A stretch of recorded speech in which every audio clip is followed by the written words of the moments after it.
जय हिंद दोस्तों, मैं कौशल आपका स्वागत करता हूं आपके अपने चैनल पर।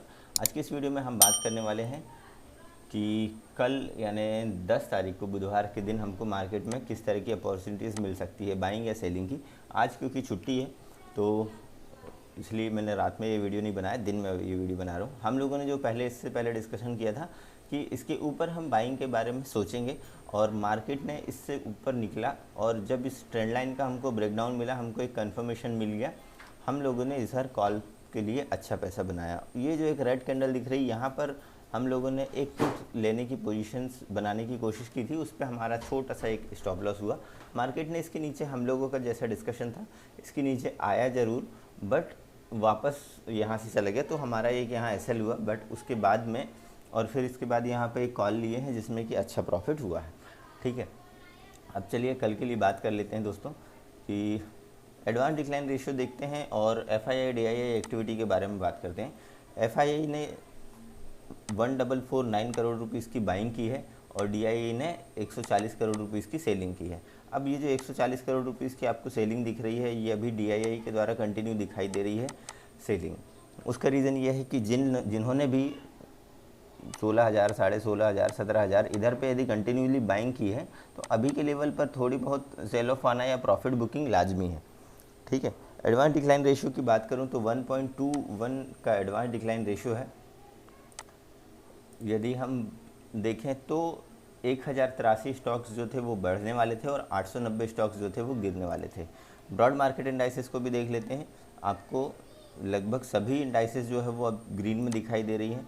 यदि सेक्टर वाइज की बात करूं तो आईटी और पीएसयू बैंक को छोड़कर हर सेक्टर में आपको जो है वो ग्रीनरी दिखाई दे रही है।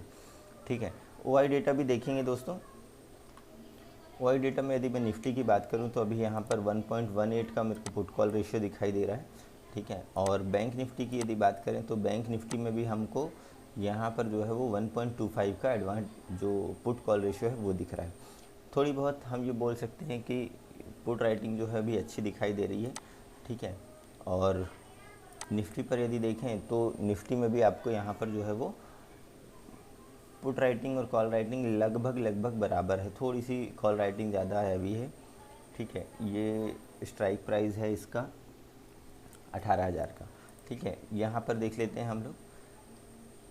तो दोस्तों इम्पॉर्टेंट लेवल की यदि मैं बात करूं तो अभी सबसे ज़्यादा जो हाईएस्ट कॉल राइटिंग मेरे को दिखाई दे रही है वो है 18,000 के लेवल पे। उसके नीचे हमको यहाँ पे हर लेवल पर जो है वो कॉल राइटिंग ज़रूर दिखाई दे रही है। ठीक है, पुट राइटिंग की बात करूं तो एक अच्छी पुट राइटिंग हमको 17,500 पे दिखाई दे रही है और 17,500 के ऊपर हमको क्लोजिंग मिली है निफ्टी की। ठीक है, बैंक निफ्टी की यदि हम बात करें तो बैंक निफ्टी में भी हमको यहाँ पर जो है वो अच्छी खासी राइटिंग्स दिखाई दे रही है और जो अभी हमको जो क्लोजिंग मिली है 38,237 के आसपास हमको क्लोजिंग मिली है, जो कि 38,000 के ऊपर एक अच्छी क्लोजिंग है। और यहाँ हम देखें तो 38,000 पे हमको एक अच्छी कॉल राइटर पुट राइटर्स दिखाई दे रहे हैं, जो कि ये बता रहे हैं कि 38,000 के नीचे मार्केट को थोड़ा सा मुश्किल है आना। ठीक है, उसके ऊपर आपको जो है वो छोटे छोटे लेवल पर जो है वो अच्छी खासी राइटिंग दिखाई दे रही है। सबसे ज़्यादा जो मुझे राइटिंग दिखाई दे रही है वो है 38,500 और उसके ऊपर 39,000। ठीक है, चार्ट पर देखिए दोस्तों, चार्ट पर समझते हैं कि चार्ट में हमको किस तरह से लेवल्स मिल सकते हैं। चार्ट पे देखूं तो हम लोगों ने यहाँ पर एक ट्रेंड लाइन ड्रॉ की थी और उस ट्रेंड लाइन का हमको यहाँ पे ब्रेकआउट मिल चुका है। जो यहाँ पे रेजिस्टेंस हमको यहाँ दिखाई दे रहे थे कि एक रेजिस्टेंस, दूसरा रेजिस्टेंस, तीसरा रेजिस्टेंस, और इसका हमको ब्रेकआउट मिल चुका है और मार्केट ने उसको यहाँ पर धीरे से रीटेस्ट भी करने आ चुका है। अब इम्पॉर्टेंट ये है कि अब यदि इस लेवल के नीचे मार्केट आता है, ठीक है, या इस ट्रेंड लाइन के नीचे मार्केट आता है तो ये ट्रेंड लाइन जो है वो रेजिस्टेंस के लिए रेजिस्टेंस की तरह काम करेगी। यदि इसके ऊपर से मार्केट निकलता है तो ये एक सपोर्ट की तरह काम कर सकती है। इसके अलावा और भी कुछ खास चीज़ें हैं वो मैं आपको यहाँ पर कंफर्म कर देता हूँ। यदि मैं इसको बड़े टाइम फ्रेम पर देखूँ, सबसे पहले तो मैं ये ड्राइंग हटाता हूँ। ड्राइंग हटाने पे आपको थोड़ा सा व्यू जो है वो क्लियर हो जाएगा। यदि हम इसको थोड़े से बड़े टाइम फ्रेम पर देखें बैंक निफ्टी के चार्ट को, तो यहाँ पर आपको कंटिन्यू जो है वो हायर हाइज लगते हुए दिखाई दे रहे हैं और मार्केट ने जो पिछले हाई है उसके ऊपर ही क्लोजिंग दी है और प्राइस एक्शन के थ्रू हमको यहाँ पर दिखाई दे रहा है। अब हम हमारे सिनेरियोज को यहाँ पर डिस्कस कर लेते हैं। लेट्स सपोज यदि मार्केट पर ओपनिंग होती है फ्लैट, हालांकि मार्केट जो है वो एक दिन के बाद ओपन होंगे तो थोड़ा सा गैप अप ओपन होने की पॉसिबिलिटीज़ ज़्यादा दिखाई दे रही हैं। ठीक है, बट फिर भी हम हमारे तीनों सिनेरियोज़ को यहाँ डिस्कस करेंगे। लेट सपोज यदि मान लीजिए बैंक निफ्टी जो है वो फ्लैट ओपन होता है, ठीक है, और इस वाले लेवल को यदि मार्केट ऊपर साइड ब्रेक कर देता है, यानी 38,300 के लेवल को, और इसके ऊपर यदि आपको कैंडल जो है वो क्लोज मिलती है 15 मिनट की, और अगली कैंडल उसके ऊपर ग्रीन बनती हुई दिखाई देती, तो हम कॉल के लिए बैठ सकते हैं। पहला जो टारगेट है 38,519 का, दूसरा जो टारगेट निकल कर आ रहा है 38,720 का, और जो तीसरा टारगेट है 38,880 के आसपास का। इसके ऊपर भी यदि मार्केट जाता है तो हम अपने स्टॉप लॉस को जो है वो ट्रेल करके 39,000 तक के लेवल के लिए बैठ सकते हैं, ठीक है।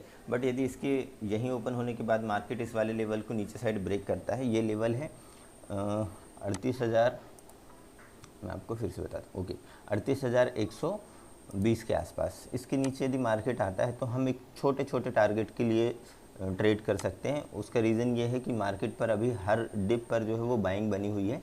यदि इसके नीचे मार्केट आता है तो हम छोटी पोजीशन या छोटे टारगेट के लिए पुट की पोजीशन बना सकते हैं, जो कि 38,018 के आसपास का एक पहला लेवल है। उसके नीचे यदि मार्केट आता है 38,000 के नीचे तो 37,850, और उसके नीचे जो है वो 37,680 तक के लेवल हमको यहाँ पे दिखाई दे सकते हैं। बट ध्यान रखिएगा दोस्तों, जैसे ही मार्केट नीचे आता है यहाँ पर आपको बाइंग देखने के लिए मिलती है, ठीक है। थोड़ा सा डिप आता है, मार्केट पर जो है वो बाइंग देखने के लिए मिलती है, और ये जो रेजिस्टेंस की तरह पहले काम कर रहे थे ये लेवल्स, अब वो लेवल जो है वो सपोर्ट की तरह काम कर सकते हैं, ठीक है। तो पुट को या तो आप अवॉइड कर सकते हैं, या फिर अपनी पोजीशंस ले भी रहे हैं तो स्ट्रिक्ट स्टॉप लॉस के साथ लें, ठीक है। इन केस यदि गैप अप या गैप डाउन ओपन होता है, मान लीजिए मार्केट पर जो है वो 38,500 के ऊपर यदि क्लोजिंग होती है, सॉरी ओपनिंग हो जाती है, तो थोड़ा सा वेट कीजिएगा, प्राइस एक्शन बनने दें, एक रेंज बनेगी, और उस रेंज को यदि मार्केट ऊपर साइड ब्रेक करेगा तो हम कॉल के लिए बैठ सकते हैं। टारगेट हमारे एज इट इज़ ही होंगे 38,720, 38,880, और उसके ऊपर हमारा जो है वो 39,000 तक के लेवल हो सकते हैं, ठीक है। बट यदि ये रेंज बनने के बाद मार्केट जो है वो नीचे आता है तो थोड़ा सा वेट करना है। हम पुट की पोजीशन सिर्फ तब बनाएंगे जब मार्केट जो है वो इस वाले लेवल के नीचे आ जाएगा, तो हम पुट के लिए बैठ सकते हैं। पहला टारगेट इसके लिए ये हो जाएगा 38,127 के आसपास, दूसरा टारगेट है 38,018 का, और फिर तीसरा टारगेट 37,800 के आसपास तक का होगा। उसके नीचे यहाँ तक भी आ सकते हैं। देखिए कल जो है वो वेडनेसडे है, तो हो सकता है आपको शॉर्ट कवरिंग या लॉन्ग अनवाइंडिंग आपको दिखाई दे सकती है। इन केस यदि गैप डाउन मार्केट ओपन होता है, गैप डाउन के सिनेरियो में यदि 38,000 के आसपास हमको मार्केट मिलता है, 38,000 के ऊपर मार्केट होना चाहिए, नीचे नहीं होना चाहिए। 38,000 के यदि ऊपर रहेगा मार्केट तो हम जो है वो बाइंग के बारे में ही सोचेंगे, सेल करने के बारे में हम सिर्फ तब सोचेंगे जब मार्केट गैप डाउन ओपन होने के बाद यदि 37,850 के लेवल के नीचे सस्टेन करने लगे तो ही हम सेल के बारे में सोचेंगे। अदरवाइज़ यदि मार्केट 38,000 के आसपास भी रहता है तो हम बाइंग के बारे में सोचेंगे। कंफर्म हो जाएगा इस वाले लेवल के यदि ऊपर साइड ब्रेक करेगा तो हम कॉल के लिए बैठ सकते हैं। पहला टारगेट ये हो जाएगा, दूसरा टारगेट 38,500 के आसपास, तीसरा टारगेट 38,720, और फिर अगला टारगेट 38,880 के आसपास। ये हमारे टारगेट हो सकते हैं, ठीक है दोस्तों। अब बात कर लेते हैं निफ्टी के बारे में। निफ्टी में यदि मान लीजिए आपको फ्लैट ओपनिंग देखने में मिलती है जिसकी उम्मीद थोड़ी सी कम है, गैप अप ही आपको मिल सकता है या गैप डाउन भी हो सकता है।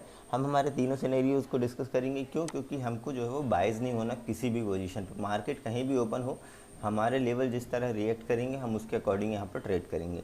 फ्लैट ओपन होने के बाद यदि मार्केट आज के हाई, पिछले हाई को निकालता है जो कि है 17,548 का, तो हम कॉल के लिए बैठ सकते हैं। पहला जो टारगेट है 17,598 का, दूसरा टारगेट है 17,650 के आसपास का, और जो तीसरा टारगेट है 17,730, ठीक है। 17,800 के लेवल भी आपको दिखाई दे सकते हैं यदि मार्केट इसके ऊपर सस्टेन करता है तो। इनकेस यदि यहीं ओपन होने के बाद मार्केट जो है वो 17,480 के लेवल को नीचे साइड ब्रेक कर दे, ठीक है, तो हम पुट के लिए बैठ सकते हैं। पहला टारगेट है 17,428 का, दूसरा टारगेट है 17,350 के आसपास, और तीसरा टारगेट है 17,300 का। ध्यान रखिएगा नीचे साइड के लिए आपको छोटे छोटे टारगेट मिलेंगे, ठीक है। क्यों? क्योंकि मार्केट जो है वो हर डिप पर बाइंग के सिनेरियोज आ रहे हैं, हर डिप पर बायर एक्टिवेट हो रहे हैं, तो आपको जो है वो ऊपर साइड के लिए बैठना है।